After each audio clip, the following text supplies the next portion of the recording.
Wake up, Asheville. I'm Matt Peiken, and this is your local newscast for Thursday, May 7th. Buncombe County commissioners heard strong opposition to a proposed property tax increase tied to next year's $485 million budget. County Manager Avril Pinder recommends a rate of 43.5 cents per $100 of value, about 11% above revenue neutral, adding roughly $192 to a median-priced home.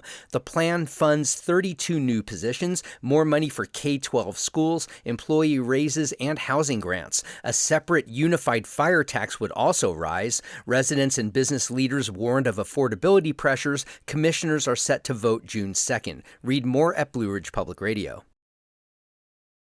Mission Hospital plans to add 95 acute beds by 2031, but its state application shows only modest staffing growth. Internal documents project an increase of just 3.7% in overall staff over 7 years, even as patient capacity rises nearly 13%. Registered nurses would grow by about 8%. Mission was awarded most of the new beds under North Carolina's Certificate of Need process, citing its role as the region's only Level 1 trauma center. Critics, including State Senator Julie Mayfield, say the hospital should focus on staffing up. You can read more in the Asheville Watchdog.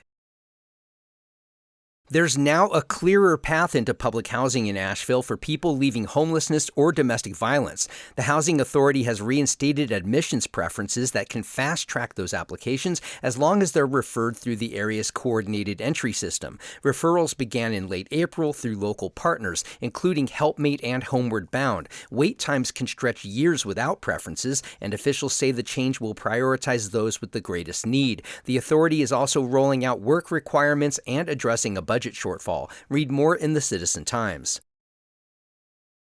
Riders of Asheville's bus system now have a new way to plan their trips. The city launched ridetheart.com, a website with real-time bus tracking, departure information, and service alerts for specific stops and lines. It also brings together Asheville Ride's transit policies and information that had been spread across multiple sites.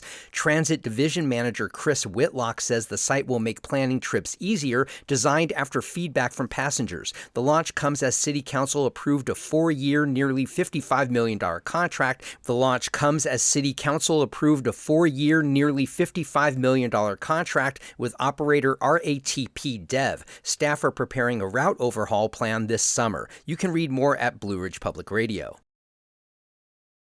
And a UNC Asheville graduate has added another title to his pro tennis career. Henry Patton won the doubles championship at the Mutua Madrid Open in Spain with partner Harry Heliovara. The pair, seeded third, won in 3 sets. It's their 4th title this season and 12th together. They've also won Wimbledon in 2024 and the Australian Open in 2025. While at UNC Asheville, Patton was an Intercollegiate Tennis Association All-American in doubles and a 3-time Big South Conference Player of the Year. You can read more at WLOS.